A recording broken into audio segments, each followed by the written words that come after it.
বিষয় কি?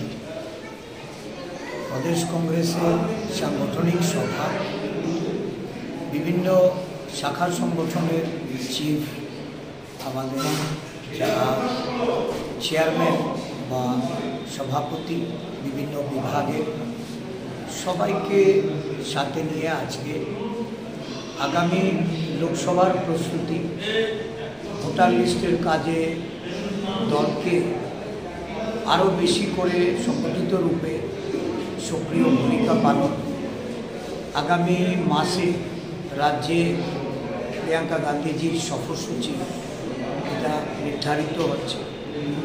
এই সফরসূচি রাজভবন অভিযানকে কেন্দ্র করে আমরা এই কর্মসূচি সফল রূপদান করার জন্য সকলকে প্রস্তুত হওয়ার জন্য বিভিন্ন জেলা ব্লক নেতৃবৃন্দদের নিয়ে আজকে এখানে সবাই আহ্বান করেছিলাম, তারা এসেছে, আলোচনা হচ্ছে এবং ব্যাপক প্রস্তুতির জন্য এই সভার নেতৃবৃন্দদের সঙ্গে সলা পরামর্শ করা হচ্ছে।